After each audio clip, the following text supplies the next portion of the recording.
Would you like to live your best life possible, regardless of your imperfections? Discover cutting-edge tools and inspiration to let go of your limitations and expand your life beyond what you've ever imagined. On Imperfect Brilliance, we help you tap into your unique gifts and talents, uncovering and letting your brilliance shine. Join certified facilitator and coach Betsy McLaughlin as she delves into different areas of your life to get unstuck and create the life that is truly possible for you. Betsy has changed her life by utilizing the tools and techniques she is sharing with you.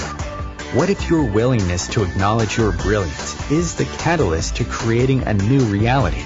When you stop judging you, what else can you create in your life and in the world? Join Betsy live every Tuesday at 6 p.m. Eastern to create magical and joyous possibilities for an hour of laughs, questions, tips, and more. We are excited to contribute and play with you.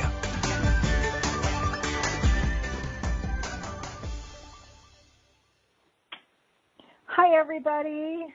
Hello. I'm like a giggly girl today.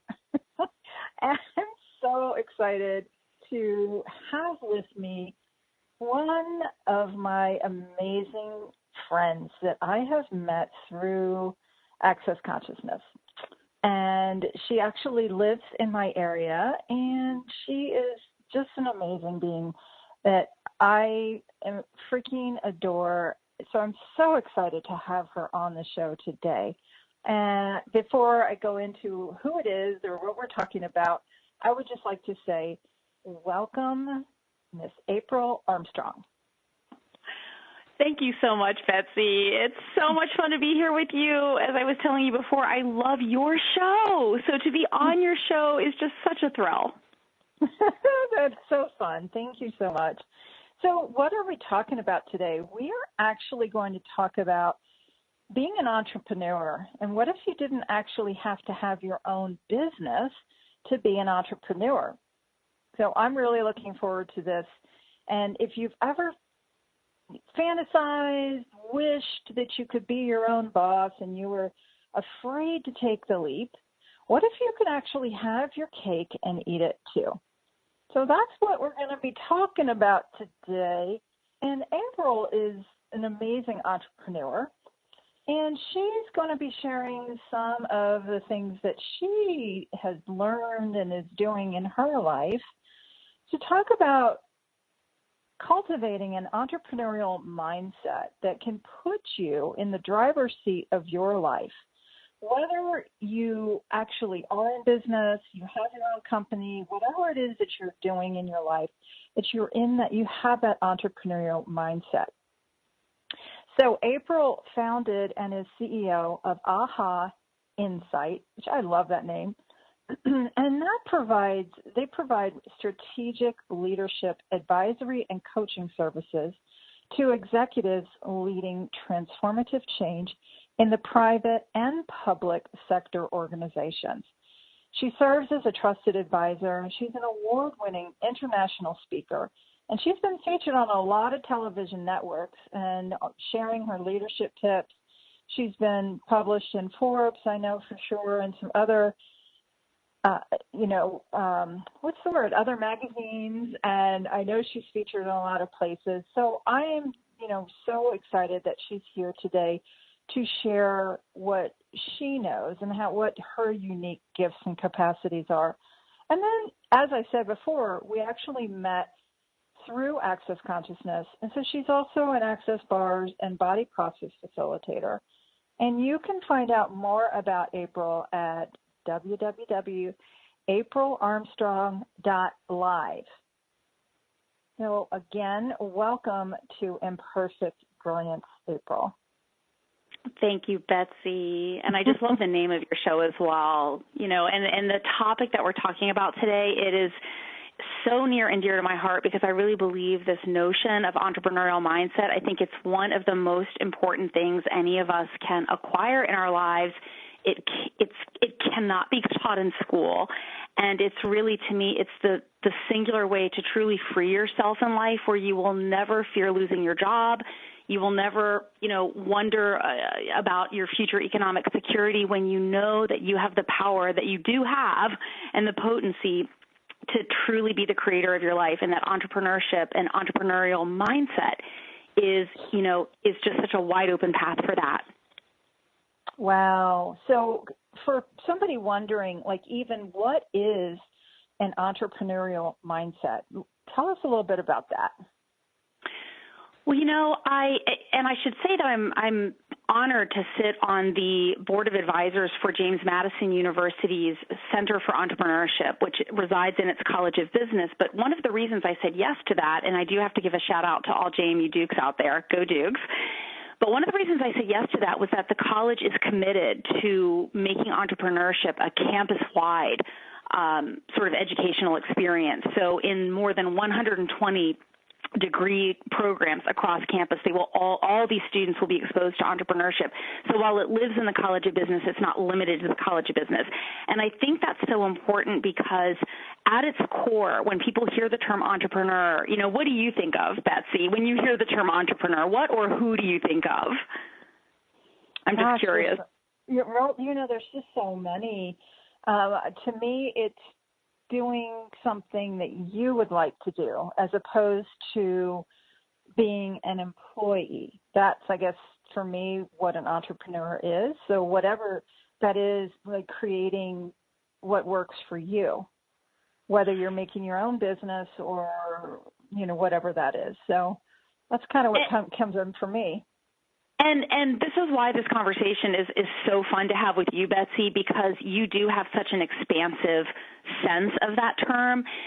So many people, I think, have a more narrow, have a more limited sense of that term, and they're picturing, the titans of the industrial era. They're picturing Bill Gates or Elon Musk from Tesla, and they're thinking, well, if I can't be that person, then this path is probably not for me, or maybe they're even thinking of like that store down the street or that restaurant, in their neighborhood that's, family owned or something. And these are all flavors of entrepreneurship. But to your point, Betsy, it's not, from my point of view, it's not limited to necessarily just having your own venture, although certainly those are many legitimate flavors, of entrepreneurship. But at its origin, the term entrepreneur is actually, comes from a French root word, and at its origin, it came from the word entreprendre, which means one who undertakes, to undertake something, to begin something, to establish something. And over time, so there's no sense necessarily here of even a business connotation. It's really just this very creative sort of notion and this undertaking and seeing something through and creating something. And by the mid-1800s, it had crossed the English Channel. It was now in English vernacular, and it was starting to take on this business sense, this notion of taking responsibility for stuff. And by the early 1900s, there was an Austrian economist named Joseph Schumpeter, whose name I'm probably saying totally wrong, but, introduced concept of entrepreneurship into economics and began to introduce this notion of someone who is essentially, converting a new idea into a successful innovation. But even still, you'll notice we're not necessarily limiting it to creating, a business venture, right? It's this idea of converting a new idea into a successful innovation.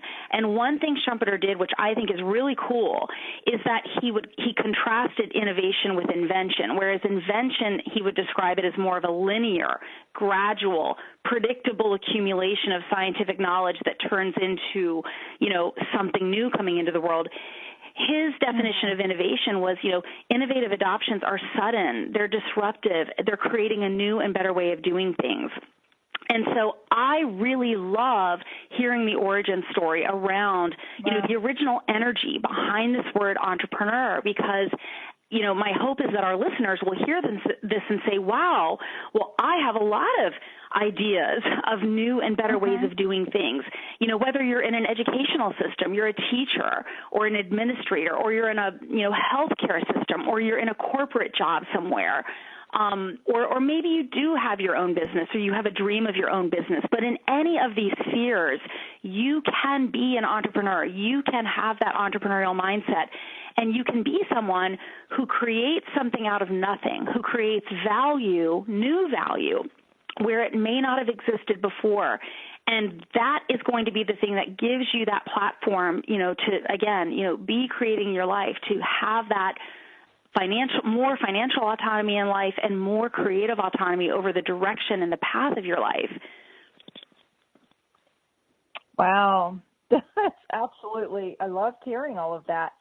And it really makes me look at, if I had more of that point of view, even when I was working in the corporate world, I wonder how different things would have been, because I felt like a lot of times I couldn't do what I really, if I saw something that my hands were tied and I didn't have enough experience at that point in my life or confidence to actually go and say, well, what about this? And what about this? I felt like if I wasn't being told what to do, I had to just keep my mouth shut.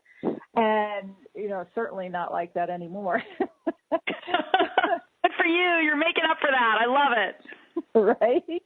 But, even if you are in a job where somebody else is writing the paycheck, that you still can have this entrepreneurial point of view and still go and create something that hasn't been created before. So I love this conversation today, where it really is a different type of point of view. Yeah, and, you've probably heard that term, I hate the term, but you hear it sometimes, this notion of corporate drones. And I think, like you said, there are a lot of people, Betsy, out there who may not feel that they're in a space right now where there's a lot of space for this kind of creativity. But, one thing I just really encourage actually is for people to really see themselves as their own brand, to really create themselves as their own brand entity. And whether they're in if they're in a corporation or they're in a school system or something like this, those people are basically paying the light bill and, providing the office space and, and certainly hopefully you would see, from my point of view, I would encourage you, as I did when I was in a big corporation, it's like, see that company, or your employer as your biggest customer, basically. See them as a customer, but even just the mindset shift of seeing them as a customer versus seeing them as an employer.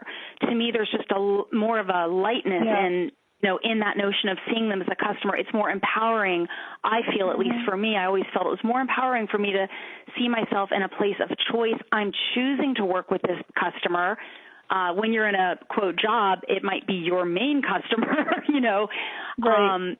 But that you have when you see yourself as that brand, then there's a part of you that always knows, I can pick up my brand and I can go other places that will be interested in what I have to offer.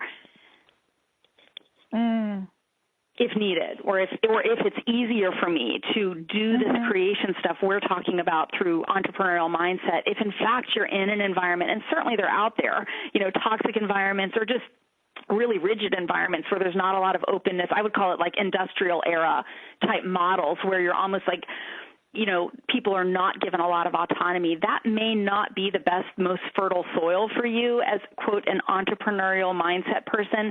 That doesn't necessarily mean that your only choice is going out and starting your own venture, although clearly, Betsy, you're a born entrepreneur, and that's exactly what you did. But you could also just go get a different job, right? But you would be the selection criteria for you, even in looking for that different job. Like, they're not just interviewing you, you're interviewing them. Do they meet your criteria for your customers? Because you see yourself as that, as that entrepreneur, and you're looking for that, quote, employer, that next job that's going to value your entrepreneurial mindset. That is so key, that actually, it's not just about them interviewing you, that you're actually interviewing them as well. And does it work for you as well as will it work for them? So that it really becomes like a win-win situation. And when you're in that environment where it's both parties are looking to create something greater, that it's like the fertilizer for creating something that has not maybe ever even existed there before. But when so if there's the employer is allowing their employees to offer their ideas, offer their suggestions, and have the brainstorming sessions, I forget what they're called. There's, they'll have different names where they get together and they actually encourage all of these different things to come out so that they can be greater than they are today. So if you actually have that as your target, then when you go to, if you're looking at a new job, or even if it's in the same company, in talking to a different manager or something, if you're going in with that, like, what questions would you suggest that people could ask that are going into situations like that?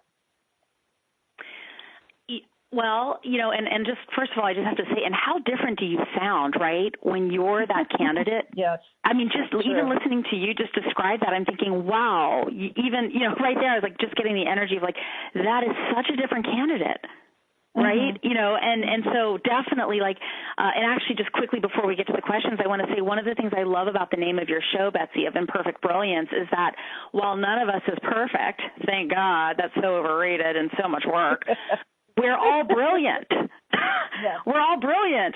And so, every one of us and every person in our listening audience now or in the future, we all deserve to be in a place that recognizes and values, mm-hmm. and acknowledges the brilliance that we be, right? And that doesn't mean that we're a fit everywhere. And so that's where I say, I think we have to put ourselves in the position of empowerment by seeing ourselves also as screening those employers, right? Or in my case, mm-hmm. as a business owner, I'm definitely screening, my customers. If I don't have a good mm-hmm. customer fit, it's not going to work out well, probably. It's not going to reflect well on my business. It's not going to work out for them, like you were saying earlier about win-win. So mm-hmm. My business requires that I am as careful and not careful, but as conscious, maybe is the word, as I can be on the front end about selecting the ideal customer fit for my business, because I really see it as this partnership. And likewise, if you're in a job, likewise, if you're in a company, that employer is ideally a partner helping you co-create your life. And so back to the questions, I think, maybe we can both throw some questions out here, but, some questions that maybe come to mind for me are certainly, tell me about tell me about how your company involves, tell me some stories of where your company has reached out across and down and into your employee base to develop some of your new ideas and really give them life. Tell me some examples of how the company supports that kind of entrepreneurship, or entrepreneurship is a term you might hear some, inside the company. And, I would definitely be looking for some evidence of some examples around that and some real enthusiasm on the interview panel as they're telling those stories. If they're scratching their heads, like, Bob, do you have any idea? But Susie, well, gosh, I think it was 5 years ago. There was a woman here named Rachel, and that is a red flag. Right. How about you, Betsy? That's a great question. What kinds of things could a person ask, in their employer? What would you add? Well, we'll have to wait until we come back from break to see what other ideas and questions that we have. I can't believe it's already time for our first break. Oh. Stay tuned, you guys. I'm here with April Armstrong today. We'll be back in just a couple minutes. Thanks for listening. Free your mind with OMTimes Radio, IOM FM. OMTimes magazine is one of the leading online content providers of positivity, wellness, and personal empowerment. A philanthropic organization, their net proceeds are funneled to support worldwide charity initiatives via Humanity Healing International. Through their commitment to creating community and providing conscious content, they aspire to uplift humanity on a global scale. Connect at OMTimes.com. OMTimes, creating a more conscious lifestyle. The student asks the teacher, "How do I experience transformation?" The teacher replies, "When the student is ready to receive deeper answers, the student then asks, 'How do I know what deeper questions to ask?' And the teacher replies, "When the student decides to commit to a practice inviting transformation, level 2 questions will be revealed." Hi, I'm Tomas Garza, and as a teacher and host, I'm inviting listeners to enroll in the mastery of transformation by joining me on Decide to Transform, your bridge to level 2 answers. Tuesdays, 1 p.m. Eastern on OMTimes Radio. Dad, this is fun. I didn't think I liked kayaking. Well, I'm glad you enjoyed it, but I think it's time to head back in. Okay. Can we come back? Sure. Hey, be careful getting out of the boat. It's a kayak, Dad. I'm going to return the kayak. Can we walk home? How about a taxi? It's a short fare from your neighborhood to your naturehood. Visit discovertheforest.org to find a neighborhood park or green space near you. Brought to you by the Ad Council and the U.S. Forest Service.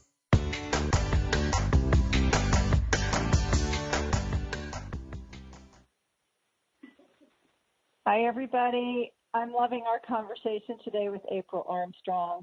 I'm your host, Betsy McLaughlin. Thank you so much for tuning in to Imperfect Brilliance.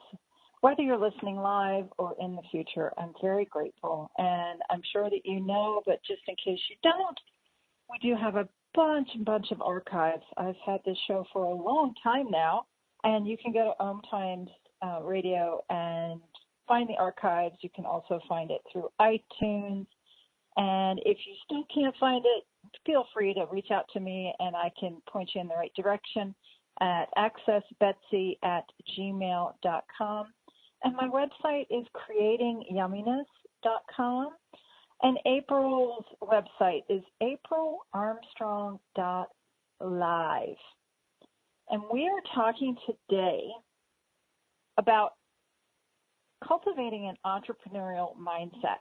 And as we were going to the break, we were talking about, and I loved it what you said about what questions can you ask for when you're talking, whether, talking to a manager or going on an interview, interviewing clients if you have your own business. And April was saying she really likes to kind of set up things from the beginning with her clients to create the greatest relationship possible. So again, that cultivating.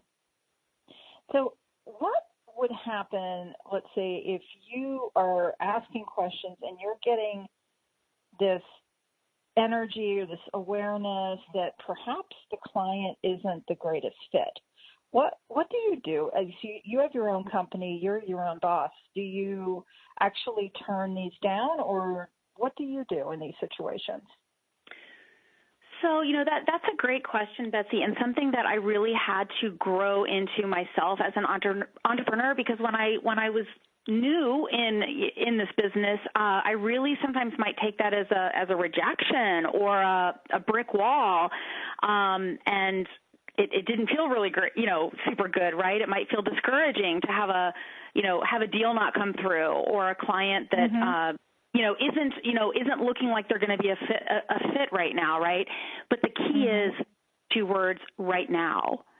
I've really learned to really just stay continually open and to really view every interaction I have really with everybody, but certainly in a business context in particular. My real driving force is to just create meaningful relationships that I never know where any of them will go, or when any of them will take root, or whether they will take root, or whether it might become a referral. You just never as Gary Douglas, the founder of Access Consciousness, and Dane Here, the co-creator, always say, you never know how it will show up.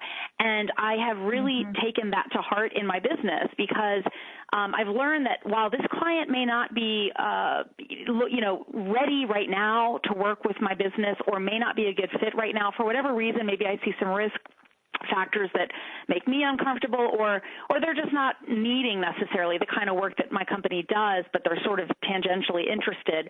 I just give it space. I give it time. I focus more on the best, as much as we can do to sort of establish a meaningful relationship and rapport, and understanding, gaining awareness around their world, and just kind of keeping in touch, right? And again, it may lead to nothing, or it could take a number of different forms. Or, and also people come and go. So the entity itself, the client organization entity, may in time have different people in it that are better fits for that, for that partnership to take root. And again, same, I think, with employees in a company. You may be knocking on a couple of doors because you've got an idea for something, and you're initially, you're not getting any uptake. But if you just sort of stay patient and stay open, don't shut up your circus tent and go home. You never know when somebody will get wind of that idea and gives you that phone call and says, you know what, I heard about your idea and I would love to have a conversation with you. And boom, a door has just opened. Well, have you ever turned a client down? I have, yes. Yes. And what did that create for you? It actually, it created so much more ultimately, Betsy. I've had to do that on a number of occasions. Sometimes on the front end, I wasn't seeing the level of commitment. One of the things I look for from a business standpoint in my clients is a level of commitment. I never want to be more committed to the client's success than the client is committed to their own success. So if I don't see that for whatever reason, then that's not a path I'm going to walk down. But I've also had cases where I've been working with a client and needed to ultimately end that relationship, at least for now. And in one case in particular, it was very difficult because it was a very high visibility client. It was actually related to the White House at the time. It was, several years ago at this point. But great work for a consulting company in the Washington, D.C. area. Very painful to close the book on that. But it was not going in a direction that I was comfortable with at all. And, I made the very difficult decision to close that relationship out. But 6 months later, two of the people that had been in that office had moved. They were in different organizations and very senior positions in different organizations. And they came back to my company and said, we'd like your help. And the organizations they were now with, in the positions that they were in, it was just, it was wonderful. It was so generative. It was fun. We were able to do some great things together. One of those organizations I'm still working very closely with. So it really opened the door to so much more possibility, and I'm just so proud of myself for being willing to make that difficult choice at that time. Wow. And so that's a great example of, sometimes you might think that you're slamming a door shut and you're nailing it shut with 25-inch nails, and there's no way that door is ever going to open again. But being, and when you have your own business, it can be very difficult to say no to any job because you're like, why? Am I crazy for turning down money? Right? But it's not. So, but you made these decisions not based on money. You made them actually based on you talked about this at the very beginning, your knowledge, your knowing. And so following that knowing, and sometimes it doesn't make sense logically, that look what showed up that was even, you couldn't have predicted that when you said no to this client. And I'm not going to lie, I mean, it took a lot of guts and courage for me, and maybe this is easier for somebody else. For me, it felt very scary. My feelings around it were, very, very, very, very scary. Like you said, walking away from the money, walking away from this marquee, client. But I think that's why, to me, this topic is just so important, because the thing that gave me the courage was the awareness and that one little molecule of, that 1% of complete confidence, Betsy, that I saw myself as a creator of value. And even if only 1% of me was confident that I could create that value for someone else, someplace else, it was just enough to give me to undergird the courage to make that difficult choice. Wow. And I want everyone to have that 1% of confidence or more, but even that is enough. Absolutely. And there is, sometimes it's just a little niggly something. And when you're actually willing to ask those questions, like, what is this? What am I aware of here? If I choose this, what does it create?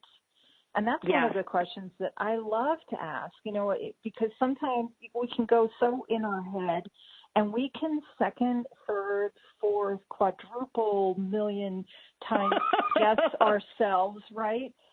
That's why we're friends, Betsy, because we can million times double check out ourselves. Yes.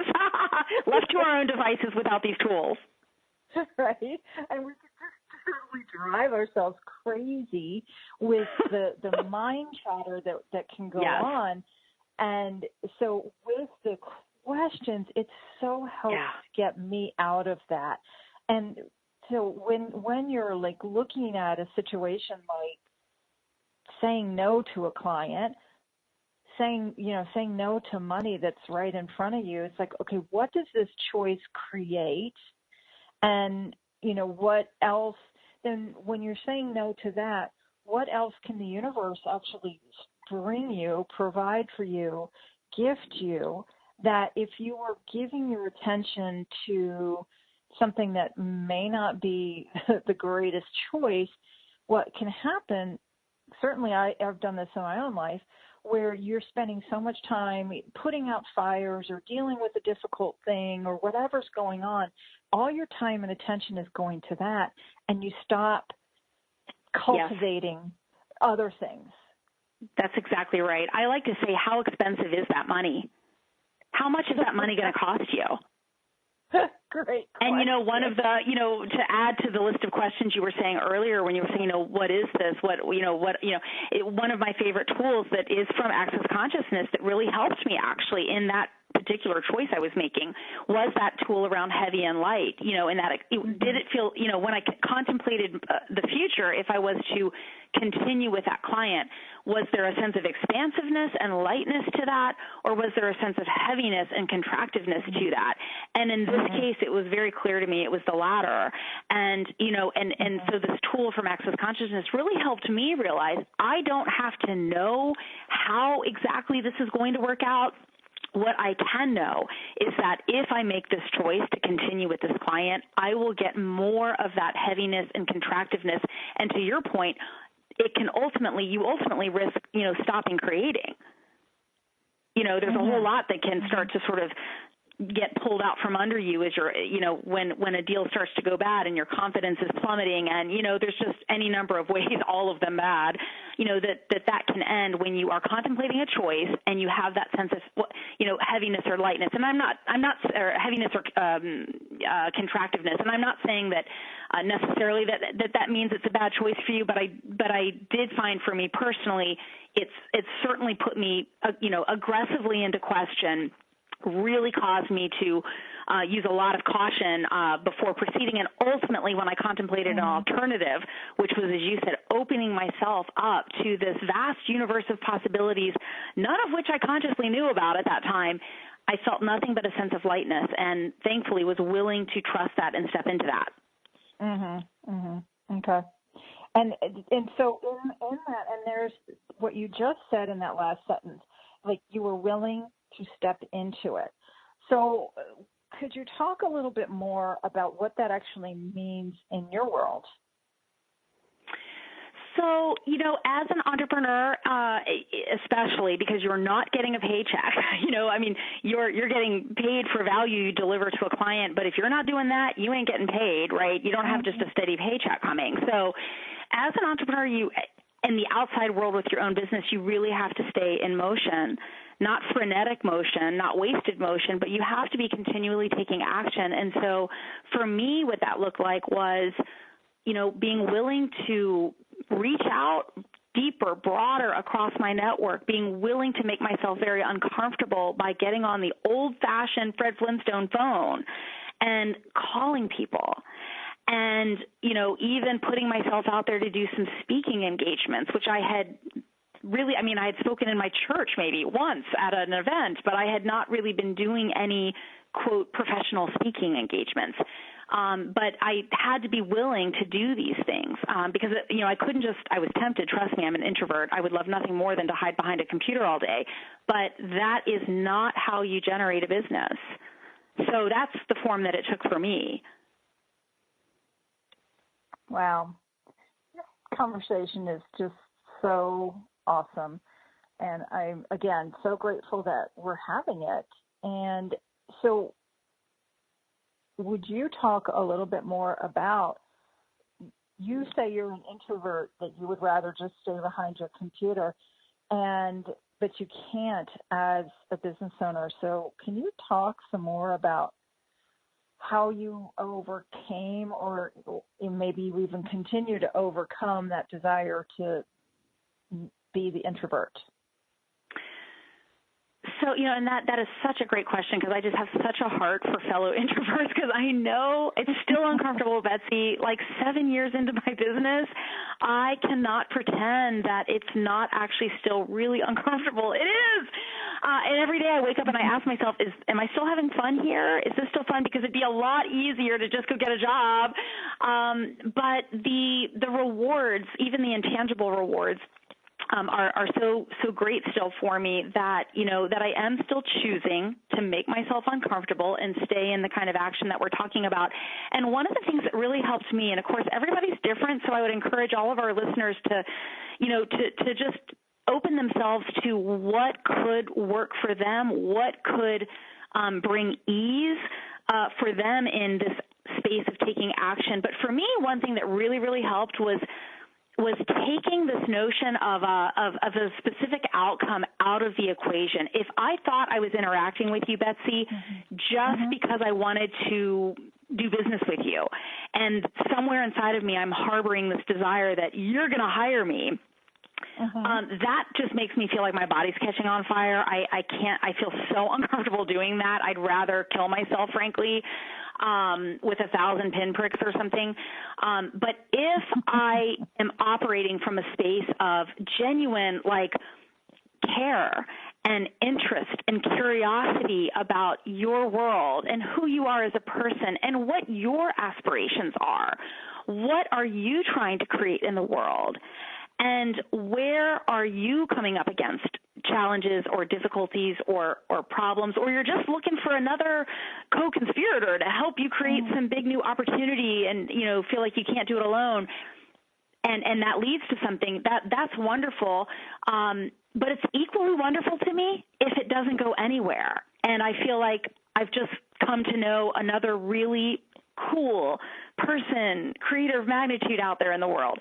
That changed things a lot for me, to just turn it from, quote, I've got to go do business development, to really flip it on its head and say, no, I'm doing relationship development. And as an introvert, one-on-one relationships, getting to know you as a person, that works for me really well.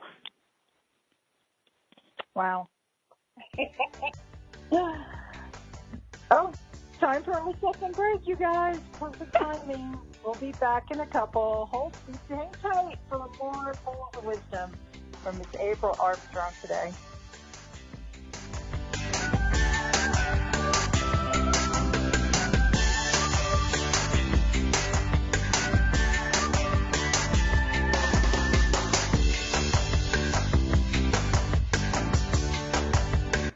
Connecting you with the best of the conscious minds in the world.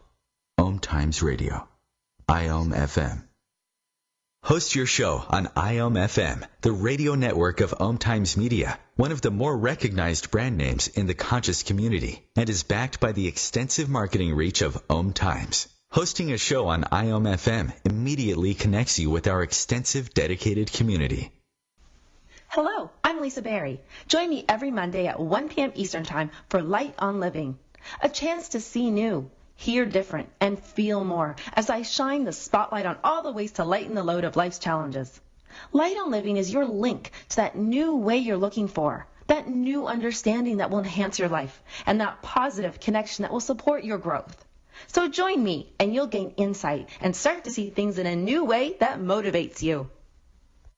Hey, hon, what you doing with your phone? Taking pictures? No, I'm asking it questions. Like what? Hey, Bobo, do flowers have best friends? I'm sorry. I'm afraid I don't know that. Hey, follow me. I want to show you something. Look, flowers do have best friends. Whoa. Some answers can only be found in nature. Discover the unsearchable. Visit discovertheforest.org to find a trail near you. Brought to you by the United States Forest Service and the Ad Council.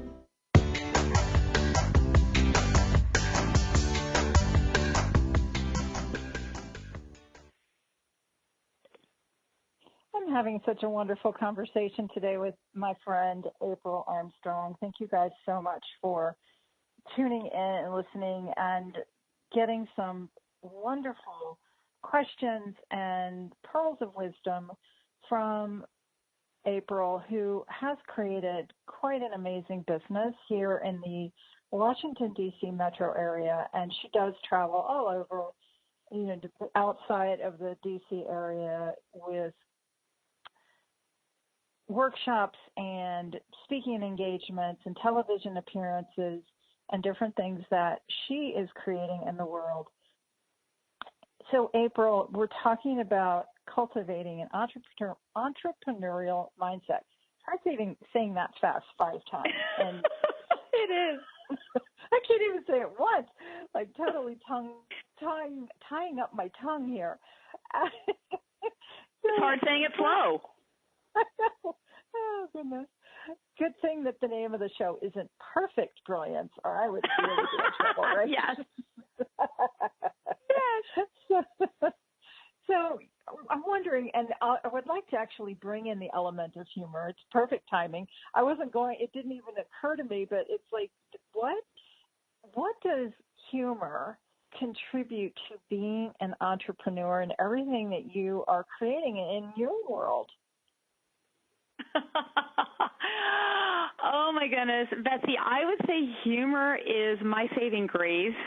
And maybe many other people's as well. But for me personally, the ability to laugh at myself and with myself and with my clients and is truly just a saving grace. It diffuses, tense situations. It can help you sort of recover from a gaffe. Humor is actually very healing. I really believe humor is healing and a whole heck of a lot of fun. That's for sure. And especially in the corporate world, and there's so much seriousness. And so when you can inject some humor and some lightness into a serious situation, it can change the entire day for somebody. I have to tell you just a super quick fun story on this, Betsy. As you may know, I do a lot of the work that my company does, and something I personally specialize in is a lot of consensus building work. Because, in corporations and nonprofit organizations like the Robert Wood Johnson Foundation that, they're working with local nonprofits around the country, or government organizations where, the federal government may have multiple organizations, departments, and agencies that have to commit to and go in a common direction to make something really, possible in a future, right? And so, and they've got to sustain that direction over time, and that can be challenging. So they'll often bring in my company to come in and help them with that strategic consensus building and sustained consensus building over time. And but something that I do when I do a lot of these like retreats and offsites with groups is, which can be very tense. I mean, these organizations have a lot at stake, and we're not asking them, from my point of view, I would never want to see anyone, quote, compromise, but I do want to see organizations be willing to consider things outside of what they might be currently considering, right? Considering different possibilities. I'm trying to constantly expand that sense of possibility, and there's all kinds of energies can come up in a session like that.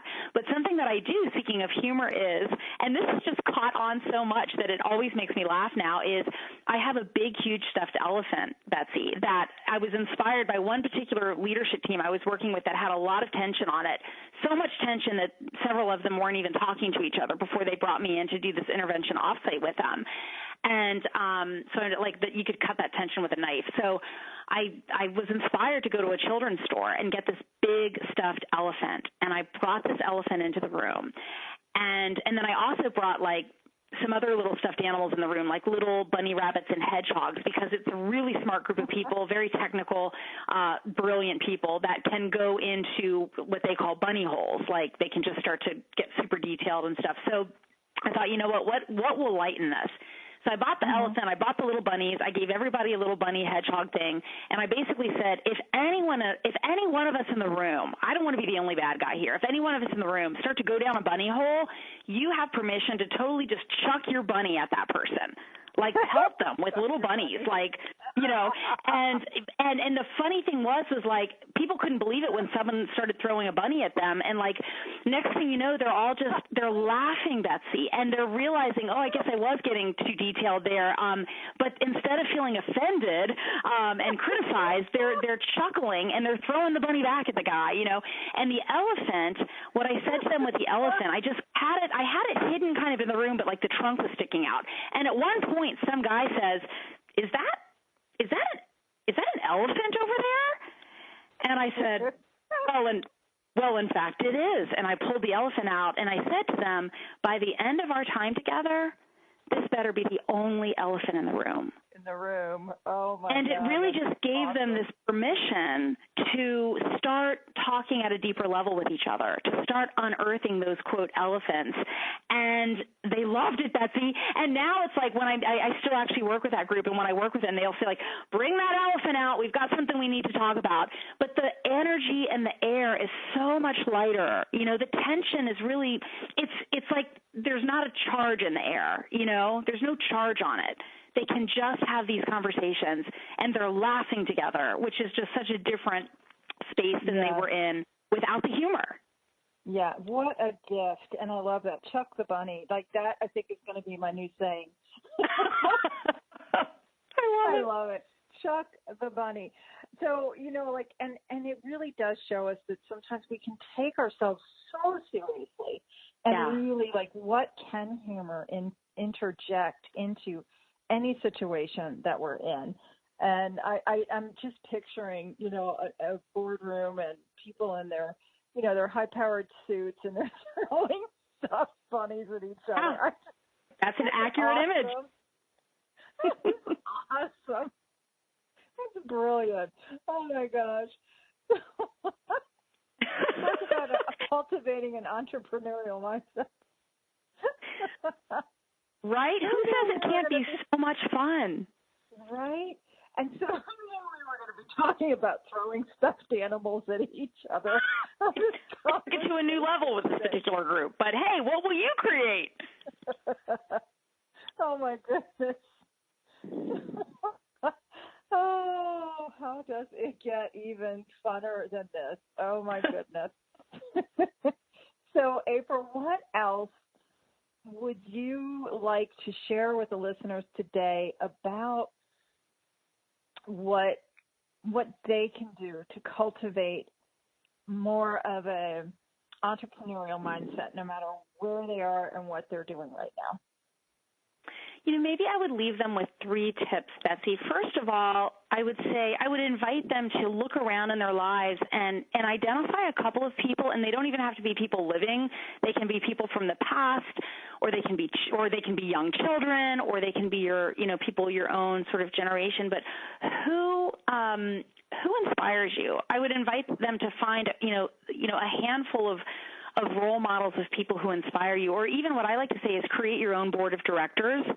And they can be living people or dead people or old people or young people. So, for example, I've got a couple of dead people on my board of directors, you know, like some of the founding fathers are on my board of directors.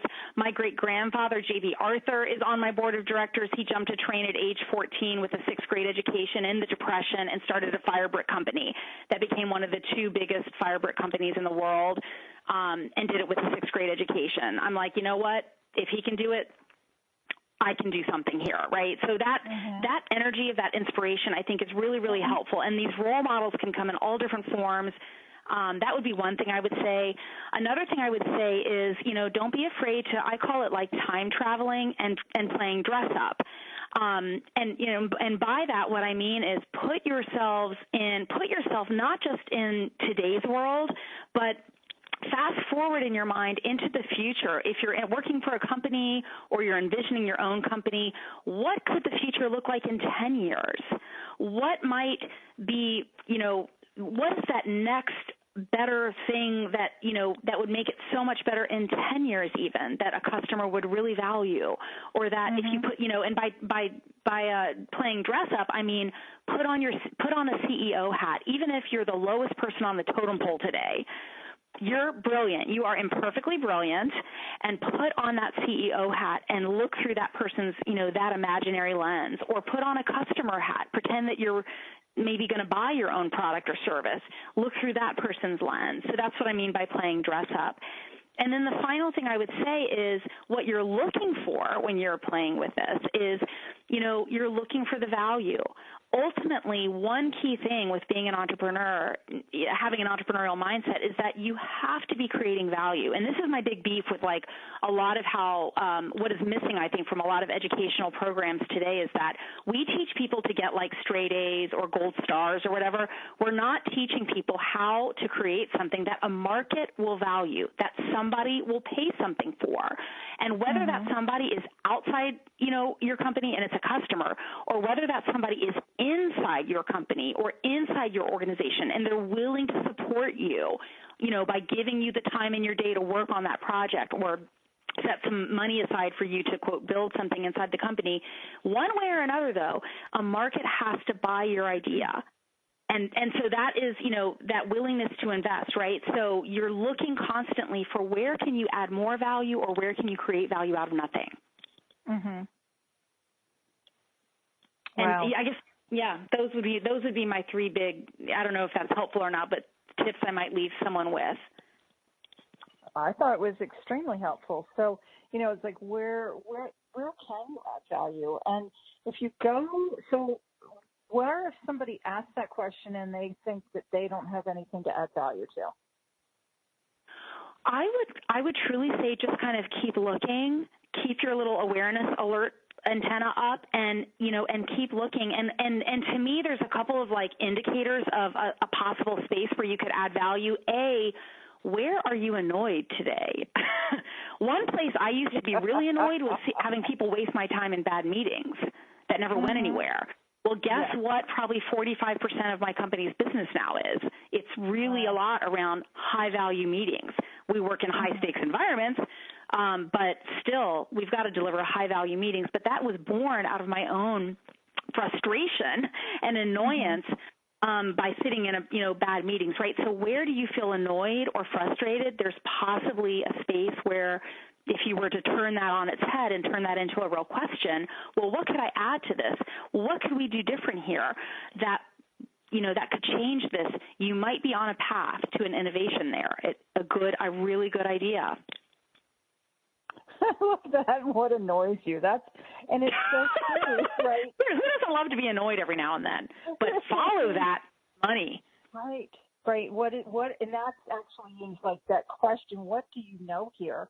So if you go beyond the annoyance, like what is it that you are aware of? So you are so aware of, like I'm sure you weren't the only person in the room who was like, oh my God, there's so much time being wasted with this, I could be doing X, Y, and Z.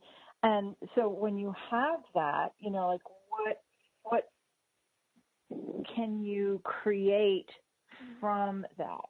So you turned that around into something that now you said is 45% of your business and your clients. And how grateful are they to actually be like, oh, thank God somebody saw this and created it. Yeah. And, you said something, Betsy, about what do you know? I love that you just said that because that's the other thing, right? Like whatever position you might be in today, you are so much more than that. You're imperfectly brilliant. You're brilliant. And if you're willing to be the totality of the brilliance you be, what else do you see out there? What other possibilities, do you see where you could make something better, or you see something that's, maybe you're not even quote, feeling annoyed, but you're just observing a group of people that you're working with, and you recognize that they could be doing something so different, or that the future is going to demand that they do something different. And if they don't start to change now, they will be left behind. You might be the only person who sees that right now. But I would want to encourage everyone listening to this phone call to trust your knowing on that. Yes, you probably have to do some homework. You can't just barge into someone's office and demand that they listen to you. But trust your knowing. You may be the only person who sees that. Absolutely. Well, we've only got a couple minutes left, so I want to be sure that you have time to tell people how they can find you if they're looking for you. You can find me on LinkedIn, April Armstrong on LinkedIn, aprilarmstrong.live, as you said, Betsy, my website. I also have a Facebook page, I think also under April Armstrong. And, those are 3 places I live online. Thank you so much for your time and your beautiful insights and joining us today, April. And we've actually already talked about, we knew that there was going to be a lot we wanted to talk about. I said, I don't really think we can do all this in an hour. So April will be coming back soon for another conversation. Thank you so much, April, for being with us today. I'm so grateful. Such a pleasure. Thank you, Betsy. All right, you guys, have a great week and embrace you and what you know about your entrepreneurial capacity. Have a great week, everybody. Thanks, April. Bye.